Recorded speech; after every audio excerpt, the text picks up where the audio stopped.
നെടുമങ്ങാട് നഗരസഭയിൽ 10ാം കല്ല് വാർഡിലെ പയ്യമ്പള്ളി അംഗനവാടിയിലാണ് ടർഫും പാർക്കും ഒരുക്കി സ്മാർട്ടായത്.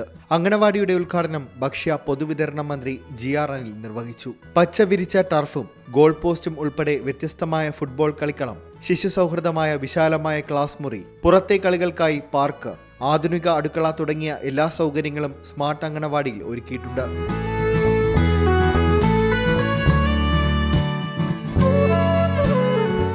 ഒരു കുട്ടിക്ക് വേണ്ടിയാണെങ്കിലും മികച്ച സൗകര്യങ്ങളോടുകൂടി അംഗനവാടി ഒരുക്കുക എന്നതാണ് സർക്കാരിന്റെ നയമെന്ന് മന്ത്രി GR അനിൽ പറഞ്ഞു. നെടുമങ്ങാട് നഗരസഭാ പരിധിയിലെ 59 അംഗനവാടികളിൽ 30 അംഗനവാടികളാണ് 2023-24 വാർഷിക പദ്ധതിയിലൂടെ സ്മാർട്ട് ആകുന്നത്.